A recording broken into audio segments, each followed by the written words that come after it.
يلبوا الدعوة الكريمة حتى يشوفوا صديقهم اللبناني اللي كل لبناني بيفتخر فيه. أستاذ كارلوس غصن مش اسم عادي، اسم مميز. هالجماعة هدول اللي جايين هاللبنانيين اللي شايفينه هون لأنه المؤمنين فيه ومؤمنين بأنه قضيته عادي، أنه هو رجل صالح. واللي بيعرف تاريخه للأستاذ كارلوس بيستغرب شو اللي عم يصير. صحيح أنه هو ولد في البرازيل، أول شركة كان فيها شركة فرنسوية ميشلان، وانتقل من هناك على فرنسا، ومن رجع فات على شركة رينو مساعد مدير عام، بعدين صار مدير عام. بسنة 99 صار في مشكلة كبيرة كتير عند النيسان. النيسان كانت شركة مفلسة ما معهم مصاري وعليهم 15 مليار دولار. راح هو كمدير كبير بشركة رينو وعمل اتفاق معهم واشتروا 30% من نيسان، ووعد انه خلال 4 سنوات رح يقدر هو يوفي الديون اللي عليها. ولكن الحمد لله قبل ب3 سنين كان وافي الدين اللي على نيسان. ما اكتفى بالنيسان بس، كمان جاب الميتسوبيشي، ومن هون كبرت الدنيا كلها. وما بدي اترك الكلام طبعا، بس هدي على نجاحاته اللي بيفتخر فيه كل لبناني. وانا بحب اهلكم بهالموقع الجديد للنقابه اللي الله يرحمه ريمون نجار هو تبرع بهذا تأهيل هذا البناء. وشكرا.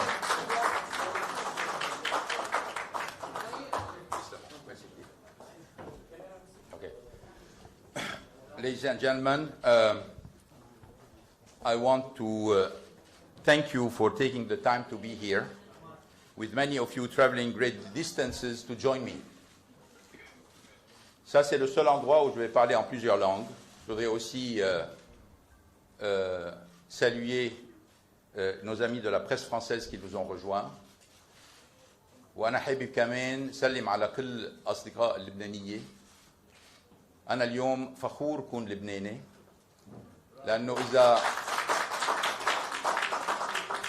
إذا في بلد بالعالم وقف معي بهالصعوبات هو لبنان.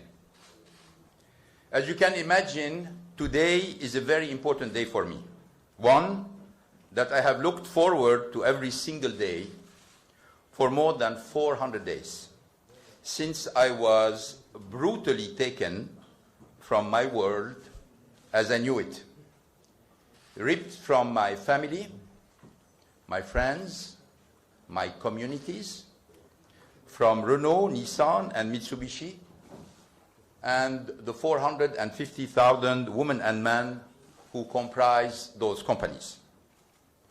I have not experienced a moment of freedom since November 19, 2018. It is impossible to express the depth of that deprivation and my profound appreciation to once again be able to be reunited with my family and loved ones. Today is also a poignant reminder of the day precisely 1 year ago when I appeared before many of you, as well as the Japanese judge and prosecutors in Tokyo. I pleaded my innocence by I did so while constrained by handcuffs and bound by a leash around my waist, which was used to walk me into the courtroom. I was in the midst of being held indefinitely in solitary confinement after several failed attempts at bail. I had just spent the Christmas and New Year holiday alone and in confinement, and I hadn't spoken to or seen my family for 6 weeks. My only contact with them were letters shown to me by lawyers through a looking glass. I had spent the previous months being interrogated for up to 8 hours a day without any lawyers present, without an understanding of what exactly I was being accused of, without access to the evidence that justify this travesty against my human rights and dignity. It will get worse for you if you don't just confess, the prosecutor told me repeatedly, and this has been taped. You can look at the tapes because the tapes are being held. You can see how many times they came up about, you just confess and it will be over. And if you don't confess, not only we're going to go after you, we're going to go after your family. And we're going to discover many things. Every day I woke up on nights that I was able to sleep and to make a decision. Do I fight for my innocence or do I do as they say? And there was no end in sight. And those conditions remained more or less the same, day after day, week after week, month after month. The feeling of hopelessness was profound. And every day for over 130 days in detention, I fought for my innocence. When I was finally granted bail for the first time, and saw the opportunity to share with you all what I intend to share today, I was ruthlessly thrown back in solitary confinement within 24 hours, a confinement that flies in the face of global and United Nations standards of justice. This is why today is such an important occasion for me. I'm not here to talk about how I managed to leave Japan, although I can understand that you are interested in that. I'm here to talk about why I left. For the first time since this nightmare began, I can defend myself, speak freely, and answer your questions. It was very easy to beat on me while I was in prison. It was very, very easy to describe me the way I was described. Unfortunately, not only in Japan. But now I'm going to be able to speak with facts and data and evidence, and hopefully you will discover the truth, not as it has been travestied by the people who are accusing me, or the people who join this accusation, or the accomplices, not only in Japan, but outside Japan. But the reality is very different, and hopefully today you're going to discover it with me. I'm not here to victimize myself. I'm here to shed light on a system that violates the most basic principles of humanity. I'm here to clear my name and to pronounce clearly and emphatically something that was interpreted as a heresy in the Japanese judicial system. These allegations are untrue, and I should have never been arrested in the first place. First, I would like to begin by expressing my profound gratitude to those who supported me during this unspeakable ordeal, in the face of a systematic campaign by a handful of malevolent actors to destroy my reputation and impugn my character. I'm grateful beyond words for the steadfast love and support of my family, my wife, Carol, my 4 children, my 3 sisters, my mother, Rose, Carol's children and family. They all endured unimaginable pain. They learned of my arrest and solitary confinement through the media. They were barred from seeing me or even speaking to me for months. They were targeted by relentless, shameless, baseless media attacks orchestrated by Japanese prosecutors, Nissan executives, and unfortunately many accomplices. I think of my supportive friends, as well as the numerous anonymous individuals who sent me letters of support while I was in the detention center of Kosuge. I think of the Lebanese authorities and citizens who never lost their faith in me. They showed the world that for a small country, Lebanese people have a big soul, they have a big heart, and a true sense of righteousness. I think of my lawyers around the globe who wage a valiant battle, putting their career on the line and devoting their full energy against a corrupt and hostile system that presumed my guilt from day one and was designed to break my spirit and coerce my confession. I also want to thank the human rights and criminal justice advocates globally, and particularly in Japan, who have fought tirelessly against insuperable odds to improve Japan's anachronistic and inhumane system of hostage justice. It is a system that is indifferent to the truth, indifferent to fairness and process, indifferent to fundamental civil liberties and accepted norms of justice. I also want to take a moment to mention Greg Kelly, an honorable man, husband and father, who was brutally torn from his word and his family on that November day, summoned to Tokyo under false pretenses by Harinada when he needed to stay home for an important surgery. Greg remains a victim of the Japanese hostage justice system with no trial date in sight 14 months after his arrest. While my plight has captured the headlines, we and you cannot forget Greg's ordeal and the pain he and family endure each day at the hands of the Japanese system. He is being punished precisely because he is honorable and refused to participate in a suspicious pre-bargaining agreement alongside Harinada and Onuma and probably many others.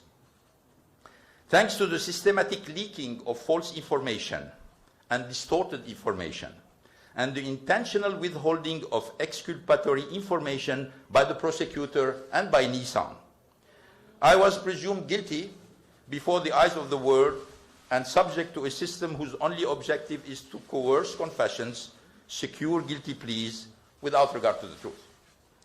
I have come to learn that my unimaginable ordeal over the past 14 months is the result of a handful of unscrupulous, vindictive individuals at Nissan, at the Latham and Watkins law firm, with the support of the Tokyo Prosecutor Office.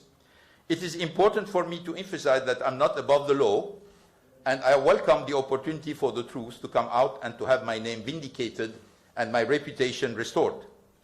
I did not escape justice. I fled injustice and persecution, political persecution.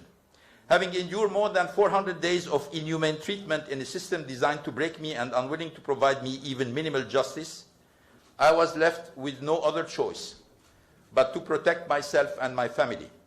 It was a difficult decision and a risk one only takes if resigned to the impossibility of a fair trial, with the strings being pulled and manipulated by those dead set on securing a confession or a conviction whose only goal is to save face. The facts, the truth, justice are irrelevant to these individuals.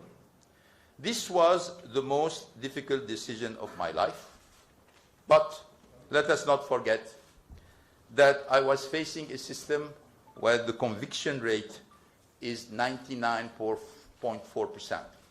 And I will bet you that this number is much higher for the foreigners. The legitimacy of a justice system should not rest on its conviction rate, but instead on the confidence that it searches for and honors truth and dispenses fair and just outcomes. It is the prosecutors, aided and abetted by petty, vindictive, and lawless individuals in government at Nissan and the Latham law firm, who have destroyed and are destroying Japan's reputation on the global stage.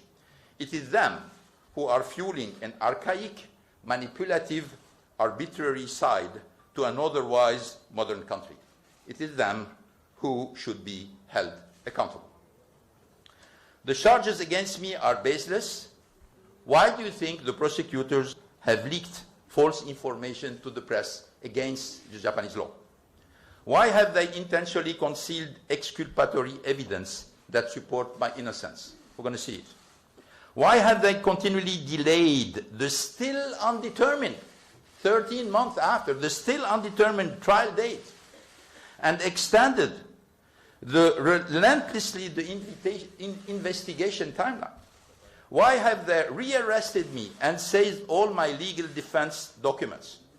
Why were they so intent on preventing me from talking and holding a press conference where I would set forth the facts and my side of the story?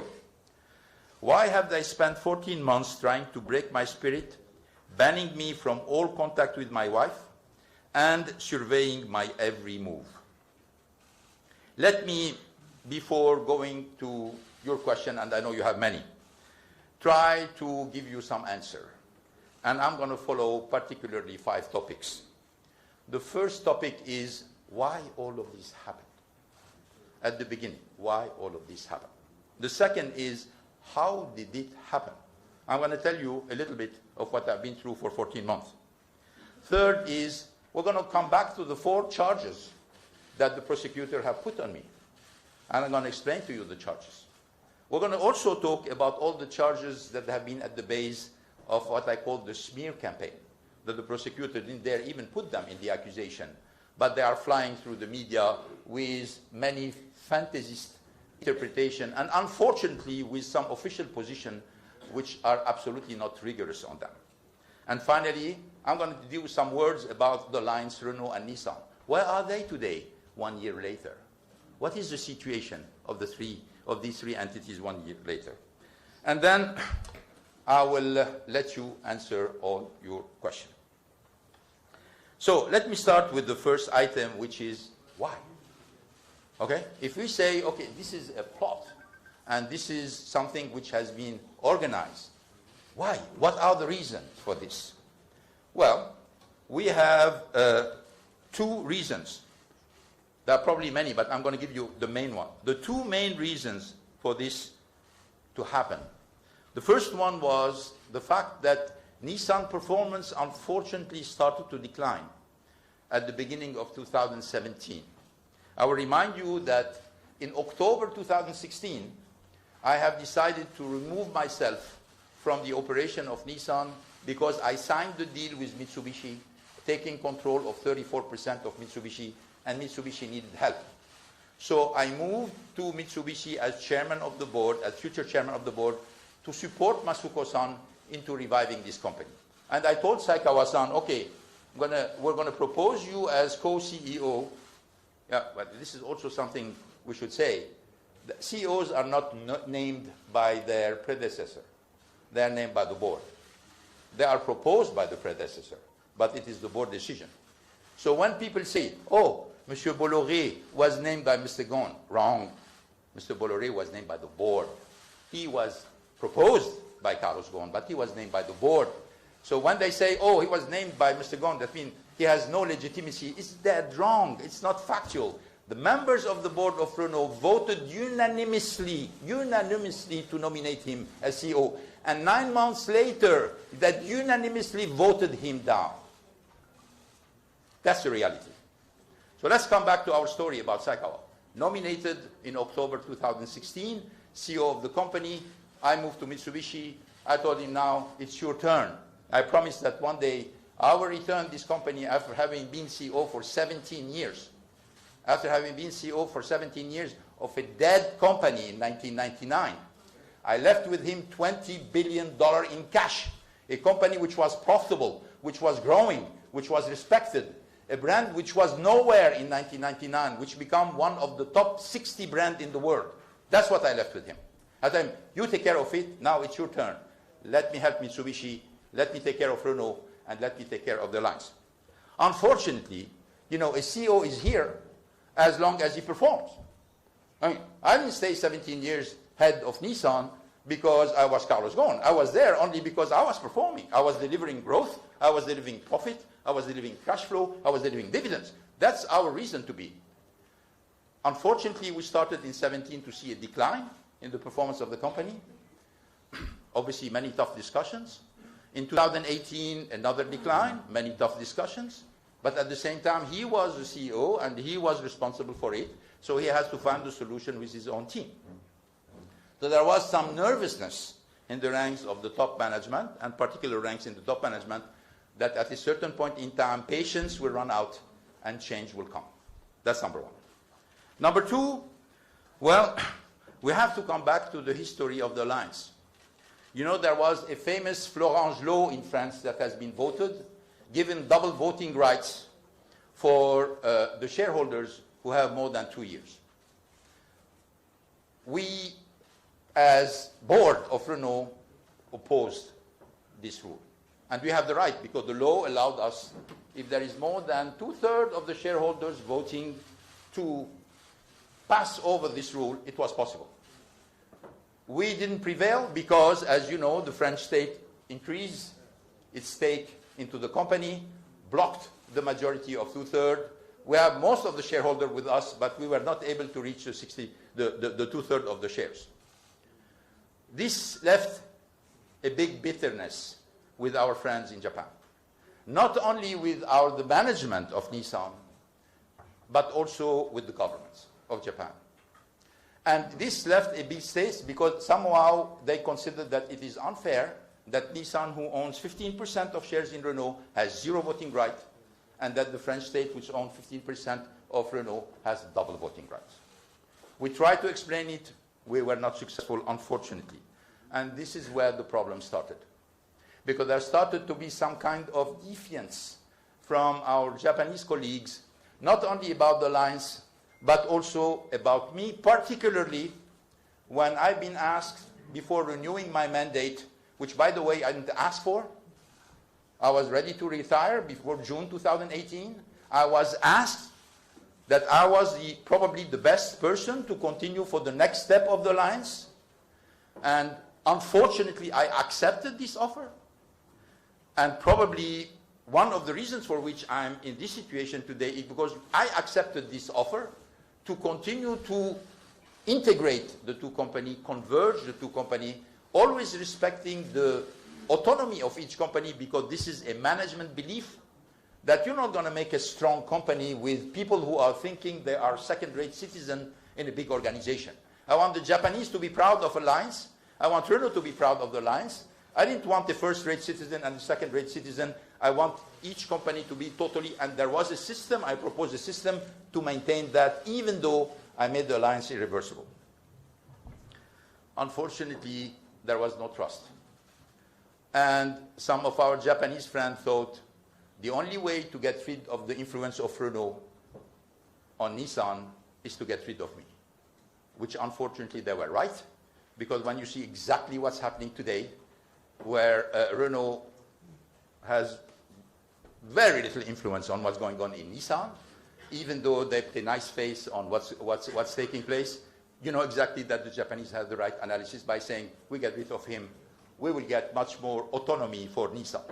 Unfortunately, as you know, we're going to talk about the results. The results that were expected are not the one that everybody was hoping for.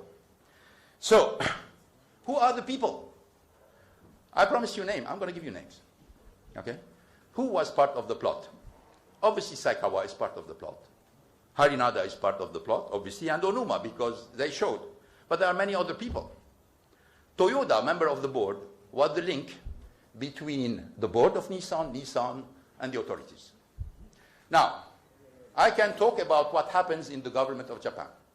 I can give you names, I know them. But I am in Lebanon. I respect Lebanon, and I respect the hospitality that has been extended to me by the authorities in Lebanon. And in no way I want to do anything or say anything that would make their task more difficult. So I'm imposing on myself silence on this part of the presentation, because in no way I want to show anything or say anything that would hurt the interest of the Lebanese people or the Lebanese government. So I will stop there for the government. Kawaguchi, Imazu, chief auditor, Toyoda, these are the main people. Obviously, there are many other people participating to it, but I have all the names. I'm limiting to the main people who are involved. The prosecutor, I will mention some of the names. You're going to have the people who have been from all the sides of the fences like the lawyer company LW that Nissan, that we were using in the past and continue to help Nissan, even though attacking some of the advice that they have given us when we were in charge, and now they are supporting the new team. So the story is very long, but I'm going to limit myself. How? Decline of the performance of Nissan, suspicion about the next step of the irreversibility of the lines. These are the two reasons for which this happened. How? I was arrested on November 19, 2018. I didn't suspect anything. And I didn't suspect anything because I was not anymore the CEO of the company, I was chairman. And now I delegate. Some people ask me, oh my God, that means you didn't look at this, you didn't mention this, you didn't suspect this. And it happened that it was a colleague, one of your colleagues from the US, and I say, you know, what happened in Pearl Harbor? Did you see Pearl Harbor happening? Did you see Pearl Harbor happening? Did you notice what happened in Pearl Harbor? You know, so you're telling me, you're asking me how didn't notice, and I was not even in my country that something like this was being cooked against me, and you're telling me how I didn't notice it.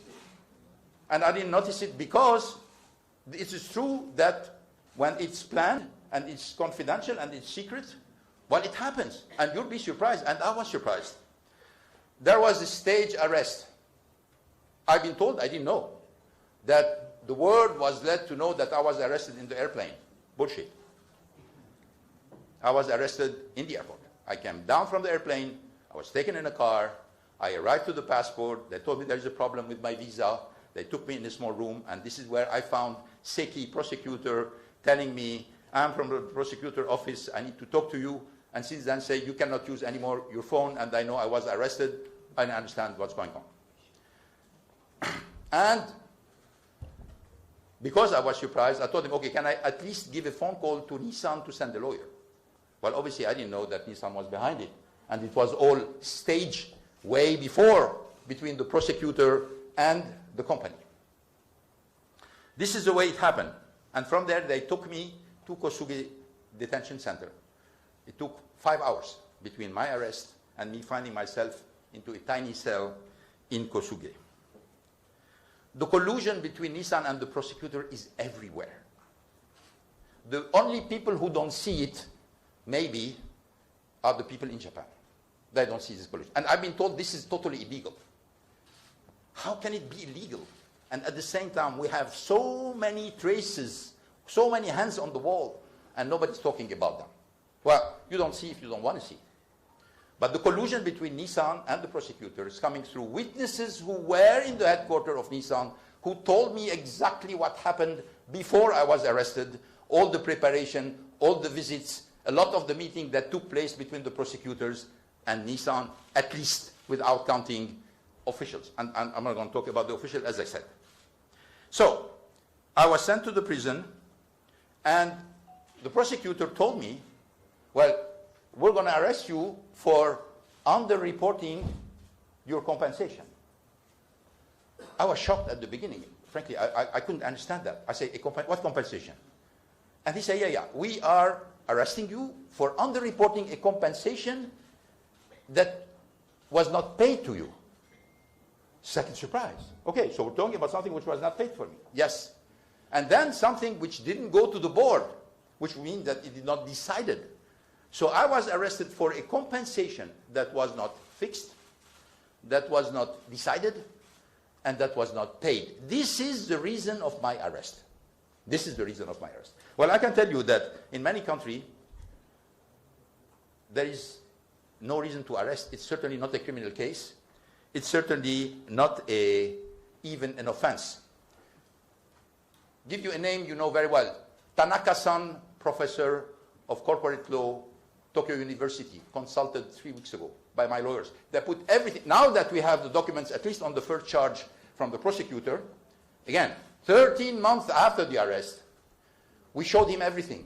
And we told him, Professor, please, tell us. He said, I'm quoting him, it is a shame that Japan arrested Mr. Ghosn for this. So we asked him to write, and he's going to write, Obviously, I don't know if he's going to continue to write it now. But he said, it's a shame, Professor Tanaka, University of Tokyo, corporate law. It's a shame that Mr. Ghosn was arrested for this. Let me continue. So, let me talk to you, and a little bit, I'm not going to talk too much about it. 130 days in prison, solitary confinement, tiny cell without window, light day and night, 30 minutes per day, excluding weekend, because obviously there is not enough guard in the weekend. You can't go for 30 minutes outside. When there is a holiday, there is nobody. So you stay in your cell, you just get your food. For example, 6 days without any human contact during the New Year break. Shower twice a week. Try to ask to have more, they said no. Prescribed medication is forbidden. You can get only the medicine from the prison. Interrogated days and night. Can happen in the morning, in the afternoon, at night, up to 8 hours, obviously without the presence of a lawyer. All of this is taped. Impossible to take to anyone. No one speaks English or French or anything. When we need something important, we have to bring somebody, and this guy is available once a week. Presumption of guilt prevail. Prosecutor from the beginning, they let me to know you're guilty. Don't play games, confess. And everything they were asking me is not to try to discover the truth, is to try to find reason to make sure that their accusation will be stronger. So I felt from the beginning that there was no interest into finding the truth. They was interested into trying to build a very strong case against me. And sent back to prison the day before the press conference to stop me from speaking out. Which is interesting is that after I was bailed out the second time, a new prosecutor in Japan has been nominated, and he was interviewed by the Japanese media. And Japanese media said, Mr. Prosecutor, why do you forbid Mr. Ghosn to talk to the press? He said, oh, no, we don't. We don't. He can't talk to the press. But we also can bring new charges. Which was a very simple message that, okay, yes, sure, he can talk to the press. But watch, and we can bring new charges. And they're very good at bringing charges because, as you know, yesterday, what a coincidence. Yesterday, obviously they can't put me back in prison, but they put a warrant arrest for my wife. Yesterday. On what? On declaration she made 9 months ago in front of the judge and with the prosecutor. And what is the reason? They said, oh, we suspect she said something which was wrong. 9 months later? You discovered this 9 months later? 1 day before this press conference? What a coincidence. What a coincidence. This is exactly the way it works. You talk, you go back to Kosuge. 9 months separated from my wife without any motive. Carol has a lot of courage. After I've been arrested, she left the country. Prosecutor asked her, why are you leaving the country? Well, obviously, they took her passport. They were very threatening. They left her without a telephone. They got her computer. She was left alone in Tokyo without anything. She left because she was afraid. But then when they started to say, oh, she has something to hide, she came back. 4 days later, she flew back. They interrogated her in front of the court with the judge and the prosecutor. And then she left. And now they're issuing a warrant for false testimony 9 months later. Let me give you another example.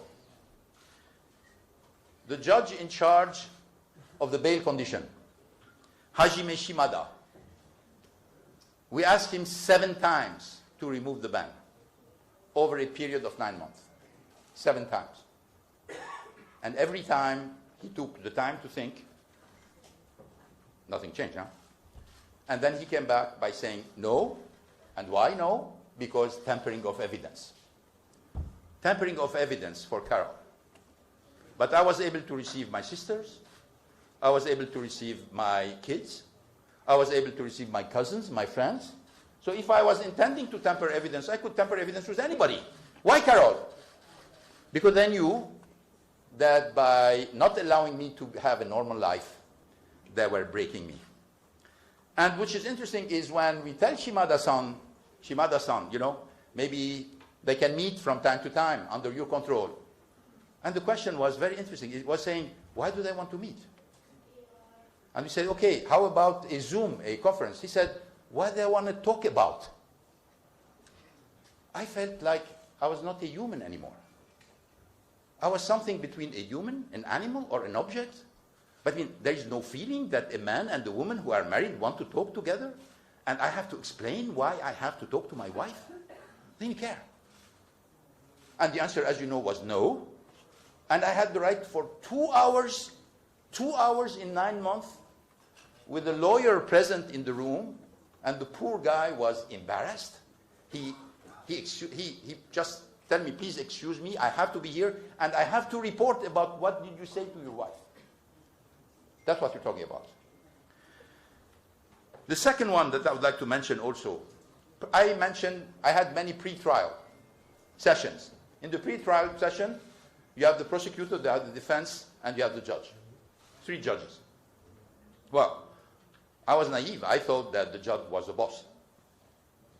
Well, I was wrong. The boss was the prosecutor. The judge, Kenji Shimotsu, very nice guy, very polite, but the prosecutor did whatever they want. When they were late, they say, we're sorry, we're late, we're busy. When they ask, why don't you bring this document this date? They say, we're going to think about it. Then the date comes, they say, we're late, we're not giving it. And why all of this? Try as much as possible to delay the trial. And when I left Japan, I still did not have a date for the first charge. Didn't have a date for the first charge.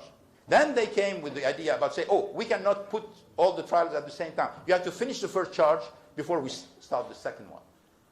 So when I asked my lawyers about how much time all of this is going to take, saying, we're afraid you're going to be maybe 5 years in Japan before I get a judgment.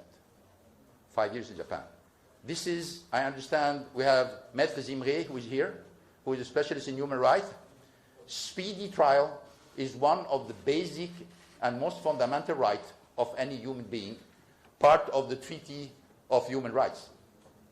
Well, I was far from a speedy trial. On the contrary, I had the impression that it can take as much time as possible, and, you know, with the judge being a kind of nice organizer of the whole thing, and the prosecutor calling the shots. 99.4% conviction rate, all the signs that there was no way I was going to be treated fairly, no sign that I will have a normal life for the next 4 or 5 years. So I can tell you, that means it's not very difficult to come to conclusion, you're going to die in Japan or you're going to have to get out. This was not about justice. This was, as I felt I was a hostage of a country that I have served for 17 years. I dedicated my professional life. I was proud of it. I revived a company that nobody else before me was able to do. For 10 years, they were in the dirt. I brought them. For 17 years, I was considered as a role model in Japan. More than 20 books of management were written about me. And like this, in a minute, all of a sudden, a few prosecutors and a bunch of executives in Nissan say, you know what? This guy is a cold, greedy dictator. That's what I said. Cold, greedy dictator. We filed motion to dismiss because of all the elements that the prosecutor violated. Obviously, this motion is still being analyzed. And then there is an endless search for new charges by the prosecutor. So in a certain way, you know, I think we have the list. Yeah, we have here the list of all the prosecutor misconducts that have been presented with evidence and with facts and with data and with name and with testimony that were presented to the court just to ask for the case to be dismissed. But my lawyers in Japan told me, you know, don't think that it will be dismissed. There is 0 case in Japan where whatever is the reason of dismissal, a case was dismissed. Some people were acquitted, it's part of the 0.6% left, but there is 0 case of dismissal. Let me go now to the accusation. The first accusation is the underreporting. This is the main accusation for which I was arrested. Again, amount of money not fixed, not decided, not paid. What's interesting also, I'm going to give you some interesting facts, is that Nissan pleaded guilty in Japan by saying, oh, we're sorry, we're going to provision 9 billion yen recently, and we're going to plead guilty in Japan. And they asked to pay a fine. Good citizen. The problem is that in Tennessee, where there is a lawsuit against them, they took the opposite position.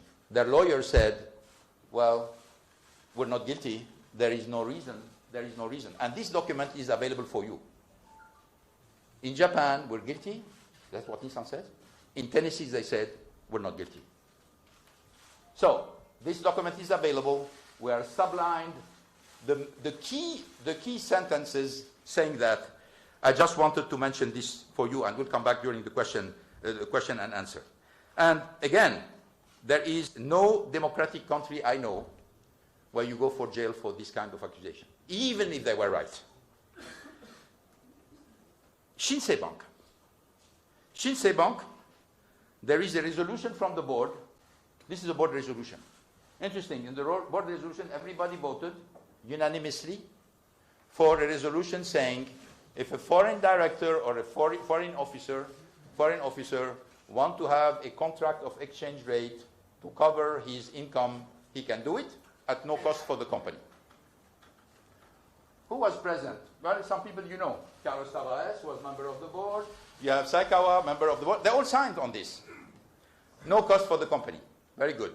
I benefited from it. No cost for the company. No cost for the company. No loss for the company. Again, we return by saying, where is the problem? Where is the problem? We continue. Jufali. This is another one. Where they say, Mr. Ghosn, Jufali didn't do nothing. He received $14.7 million from Nissan on 4 years, but he didn't do nothing. This is the accusation. He didn't do nothing. Well, we have a contract. We found finally, we got the contract about what Jufali was doing. What are the documents that was signed between Jufali and many executives inside Nissan? But particularly, I want to attract your attention to the fact that, there have been a lot of articles saying, CEO reserve. Oh my God, this is the kind of secret money that Carlos Ghosn, opened a safe, has a lot of cash, distributed to his friend. He can do whatever he wants. CEO reserve is a line in the budget. That's what it is. You can access CEO reserve, but it is a line in the budget. It has no payment, it's no cash, it's nothing at all. This is one indication of the CEO reserve. How does it go? You have a vice president asking for the money. In this case, it's Gilles Normand, who was the head of the region. Then he has to explain why he wants the money and what is the contract which is based. And then you have many people reviewing it and agreeing on it or not.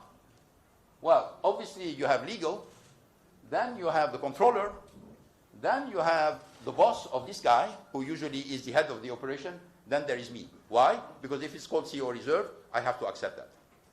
Every single payment from CEO reserve follow the same procedure. There is not $1 paid from CEO reserve with my signature alone. You have all these people signing on, and after this, after you agree on the budget line, then it has to go for the payment. And when you go for the payment, you have many other people having to sign. Local controller, local vice president, obviously the people receiving the money, etc., etc.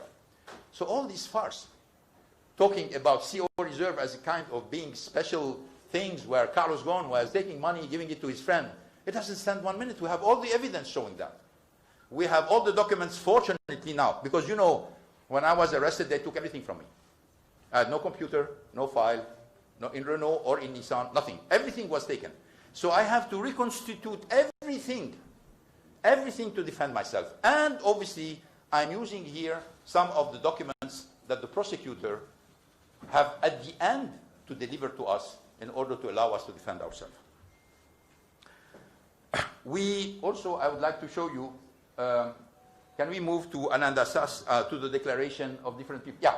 Then we have a lot of statements. Prosecutors in Japan have been visiting many people making statements. Never heard about them. We heard about them because they were obliged to give it to them. One of the important statements is Gilles Normand. Why Gilles Normand? He was the vice president in charge of the Middle East for Nissan. Another one is Joe Peter. Joe Peter was the chief financial officer of Nissan.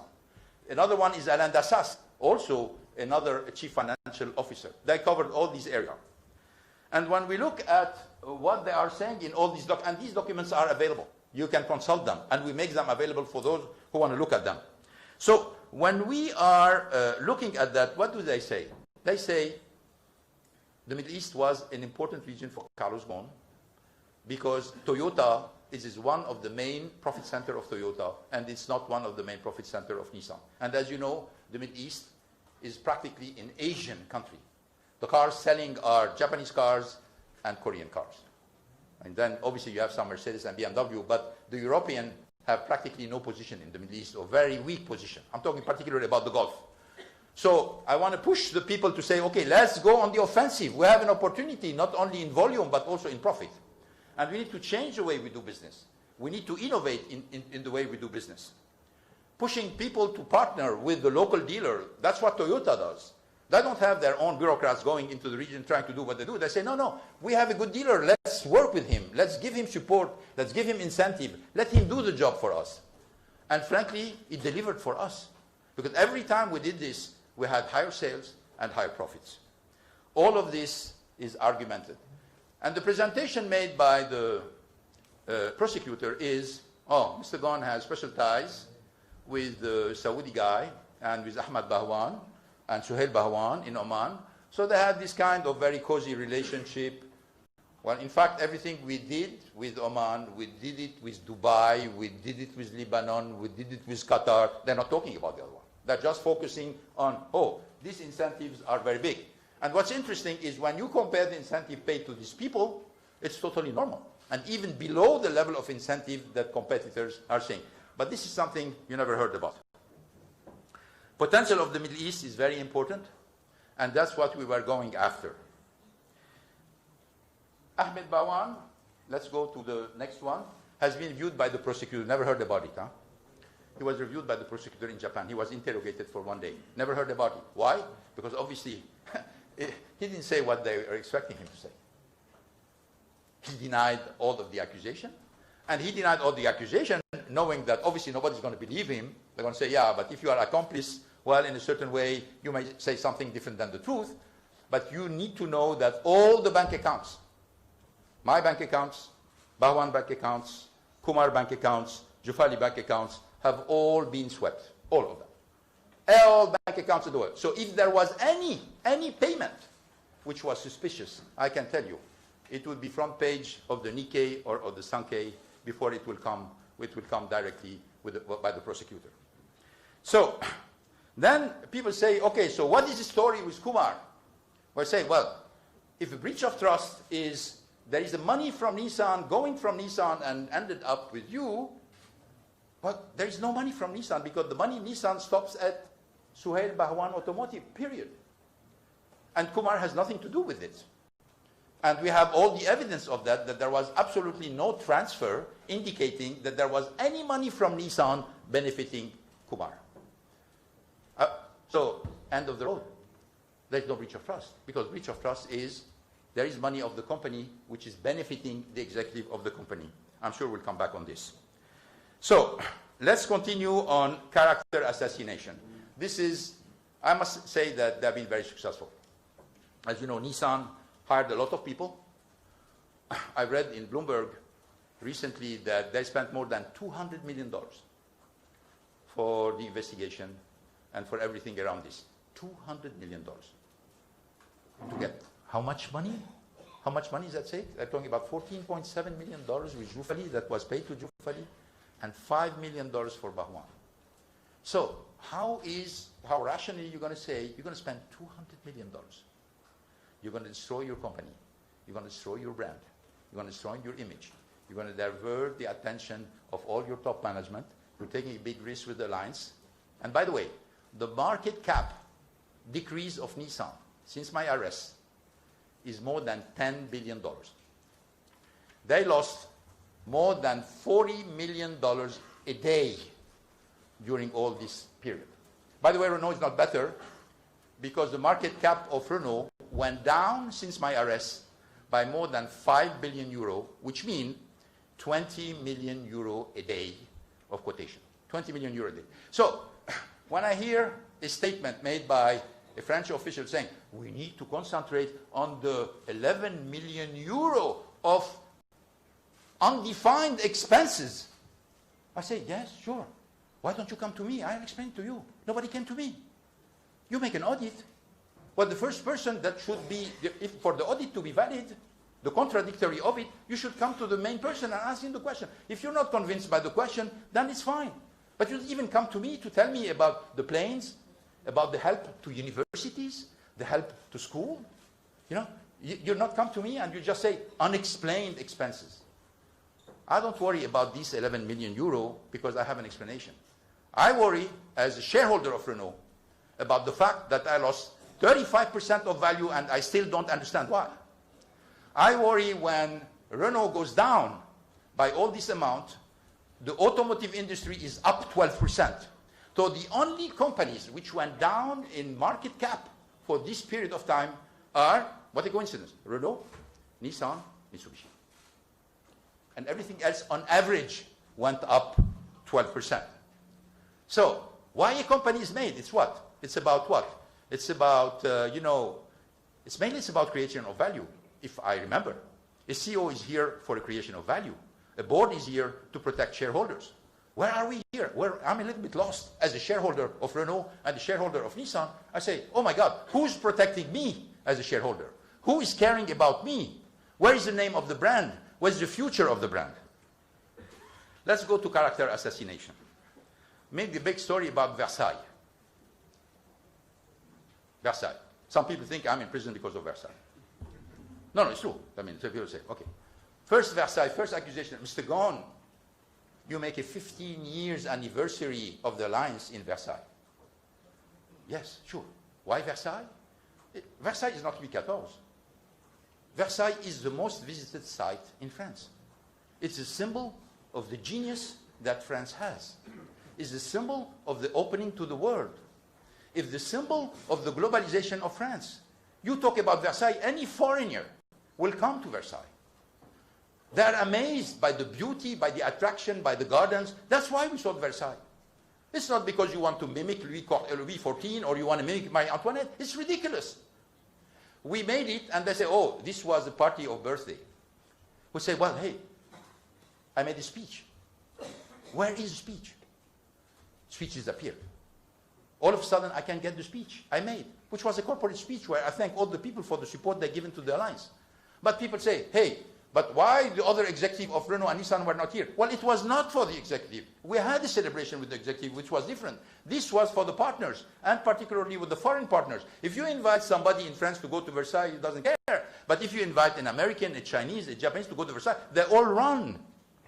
They all run. That's the reason of Versailles. But the suspicion is, this was a birthday party. Okay, character assassination. Second one, you have the unfortunate reservation of a room in Versailles. Can we have, yeah.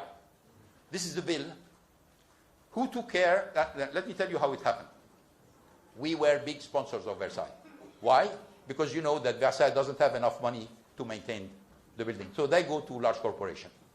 They came to me and say, Mr. Ghosn, can you help us? I said, fine, because the image of Versailles fits with the image of the lines. It fits with the image of Renault.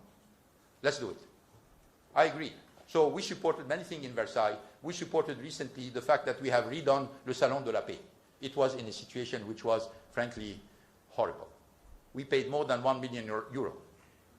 Well, hopefully it didn't come as a breach of trust that I'm using the money of the company for something in which Renault may not be interested. It didn't come. 1 million euro to redo the Salon de la Paix. So the image of Versailles is this one. So Catherine Pégard, who is the head of Versailles, told me, Mr. Ghosn, you're a big benefactor. You know, from time to time for our big friends, we can make rooms available. If you have a private party, we can make room available. I say, thank you very much. And then many months has passed. All of a sudden, I had the possibility for Carol's 50th birthday. She was telling me, okay, we need to have our friends coming from Lebanon and from the United States. I say, you know what? Maybe Versailles can be an interesting place. I had this proposal from Pega. Called Pega. She said, no problem. We put somebody in charge. Obviously, we're not going to do it. This is a company, CMP. CMP put all the expenses. You have them here. And then they put rental of the room. Offered by Versailles. It's written on the document by the people who organize it. And they put €0. Okay, so when I see this, I say, okay, it's a commercial gesture. They are appreciative, etc. That's fine. We're going to make their own traiteur work. We're going to use their own people. Because obviously this is not a very cheap party. So then I was surprised to see that this cost €50,000 because, I don't know what happened behind the scene, somebody went and said, no, you know what, we cannot pay 50,000, we cannot give as a present €50,000, we're going to deduct it from the credit that Renault earns by being a sponsor of Versailles. We said, okay, we're ready to pay, we didn't know. And we have all the documents to prove, and all the people involved, that we didn't know about it, nobody tells us. We thought that, in good faith, this was a kind of commercial gesture, which, by the way, benefiting Versailles because we use all the people who are working in Versailles. The houses. You say, oh, Mr. Ghosn, you have a house in Rio de Janeiro, house in Beirut, come on. Well, the houses all belong to Nissan. And say, oh my God, we are discovering this, you've done it secretly. Secretly? Let me show you the documents. This is the document signed by the two representative directors of Nissan, Greg Kelly and Hiroto Saikawa, 2013. And what this document says, use of company residential accommodation, Rio de Janeiro, Brazil, Beirut, Lebanon. Use it. And they say also that as long as he's working for the company, and we are committing that these houses can be sold back to him at book value at the end.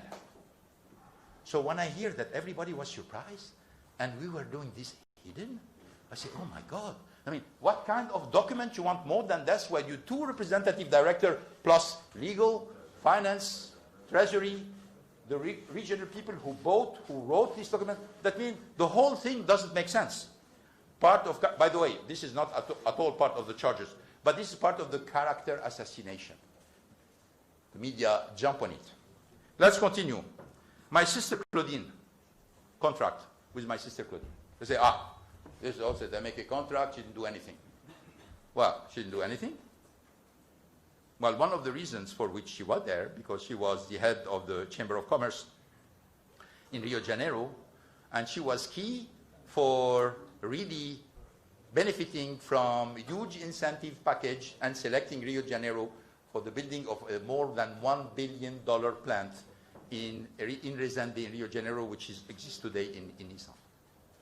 So, all the who were aware? Well, two representative directors are aware. The head of the operation of Brazil was aware. All the people who wired the money, transferred the money, were aware of it. Obviously now, people say, yeah, we're not sure. I mean, when Saikawa was asked about, hey, by the way, you signed this document. He said, yeah, I signed it. I read it in the press. Probably he said something else.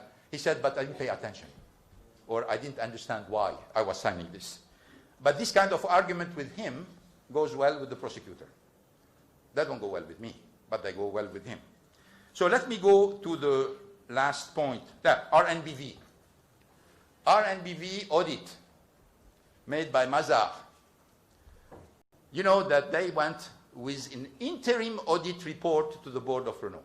Interim audit report. And after they've seen the interim audit report, Renault communicated, and some official of the government communicated, the results of an audit which is not finished, before even I have the opportunity to interface with them. They had many questions for me. But they didn't even have the opportunity to ask me this.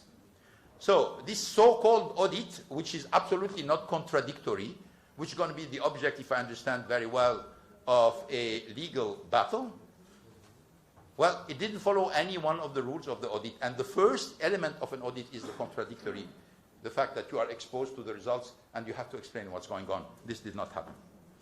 And you know, we are treating Renault, Nissan, and RNBV as small pop and mom shops. like there is no controller, there is no finance, there is no auditors, there is no outside people. All the bills are being reviewed, not only internally but externally. All the explanations are being made. So people think that these kind of things can happen without anybody, just a couple of people signing on it. This follow a protocol which is extremely rigorous. And I can tell you, our NBV had the same protocol than Renault and Nissan. Let me go for the last point before probably making a break before going to your question and answer. Then you say, why all of this? What is the consequence of all of this? You know, it's difficult to know who's the winner of this. Who at the end of the day, who prevailed into this? Well, in 2017, the Alliance was the #1 automotive group with 3 companies, Renault, Nissan, and Mitsubishi, growing, profitable, with a clear vision for the future, strategy, bold strategy, and you know very well that we were preparing to add Fiat Chrysler to the group because I was negotiating with John Elkann for Fiat Chrysler to join. So we had the strategy, we know where we were going, we know how the synergies work. This was the situation in 2017. We look today, well, frankly, there is no more alliance. And if somebody said, oh, why you guys are together? Because it looks like all the decisions are made are consensual. Well, I've been managing this entity for 17 years. I can tell you, consensus doesn't work. It doesn't work. You have to make sure that you force people to go for synergies. You make sure that they adhere to the synergies. You spend time to explain to them why the synergies are important. If you leave them to themselves and you say it's consensual, nothing happens. And by the way, we saw it in the results of the companies. So, 3 companies, alliance disappeared, no longer works. And the 3 companies, the growth has disappeared, profits are down. I'm finding a hard time to see any strategic direction. No more technological innovation coming, and no more work. And on top of this, the line missed the unmissable, which is Fiat Chrysler. Didn't go with the lines, they go with PSA. But it's unbelievable. How can you lose that? How can you lose this huge opportunity to become the dominant player in this industry by developing ties with people who were eager to join you, who were totally complementary to the alliance? Obviously, you're going to have 15 explanations telling you, you know what, it's because of Ghosn, because, you know, this and that and that. Everything is on me now, okay? But it is unbelievable that this didn't happen. It's unbelievable. So, what I would like to say is, this is not a common case where you say, oh, Mr. Ghosn, you know what? You know, he didn't, and the media, sometimes they say he didn't pay taxes, no taxes involved. You know, he hidden compensation. When I tell people I didn't receive any compensation, they are surprised.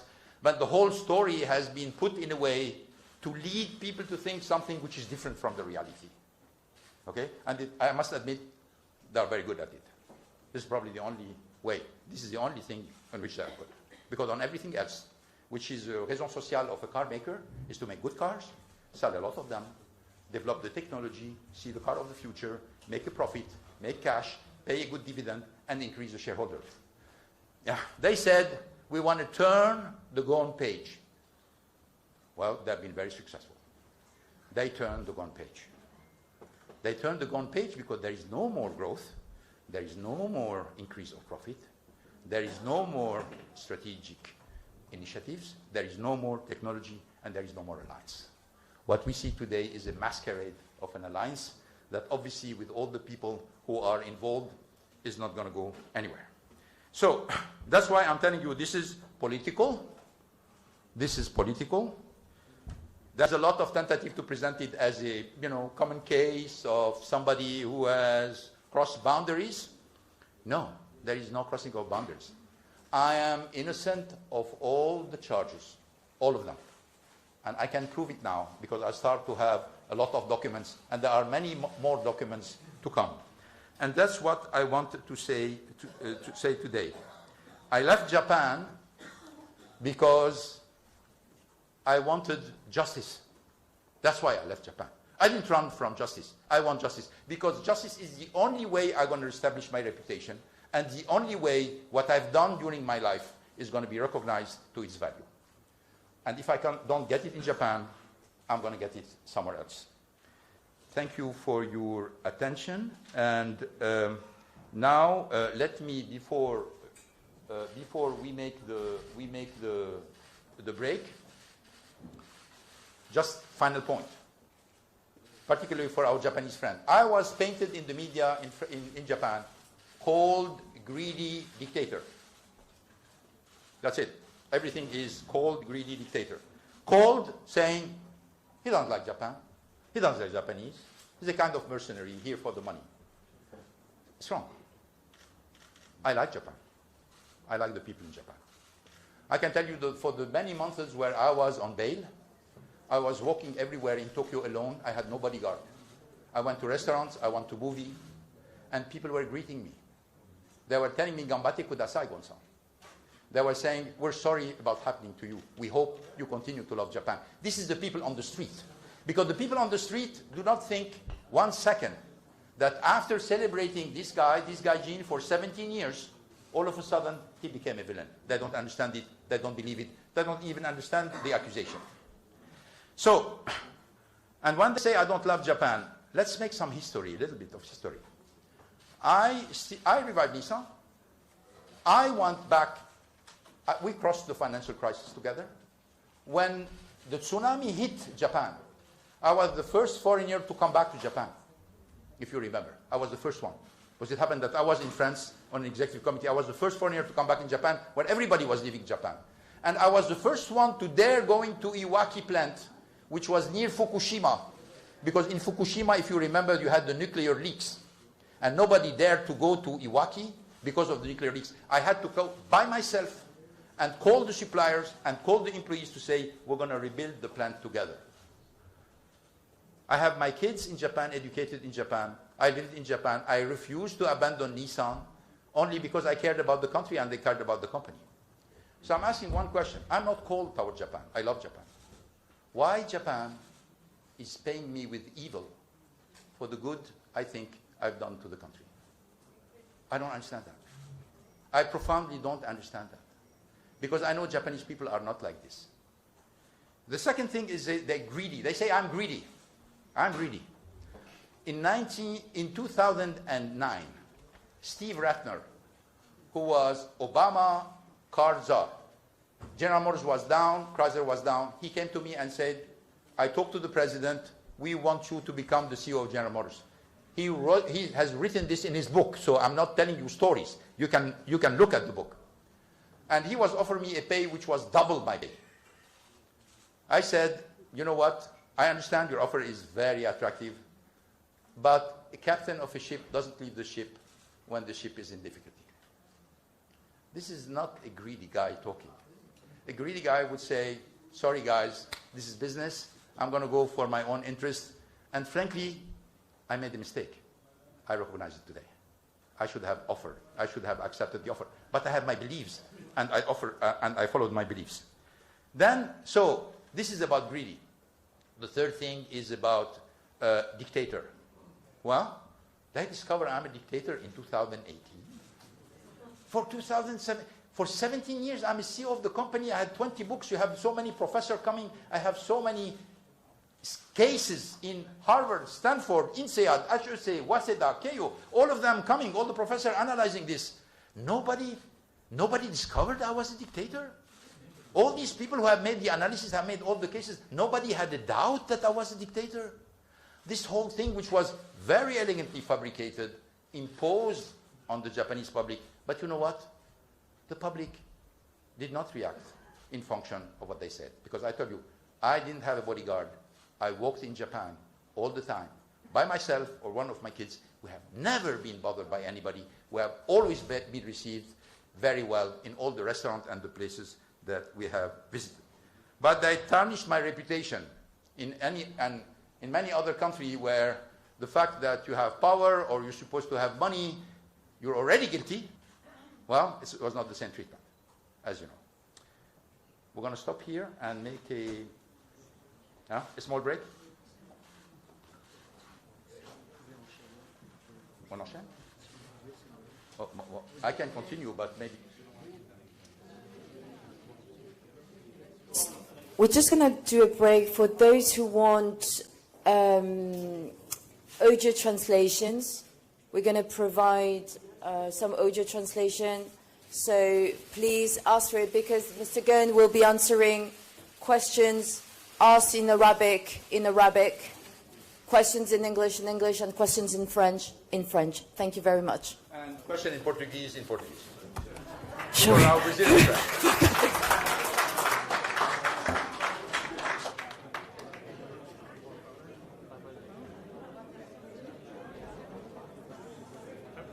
Sit down.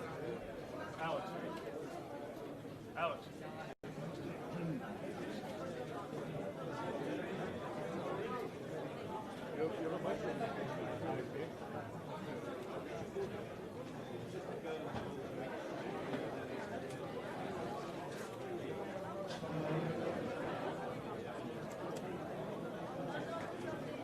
Test. You got it ready?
Rolling?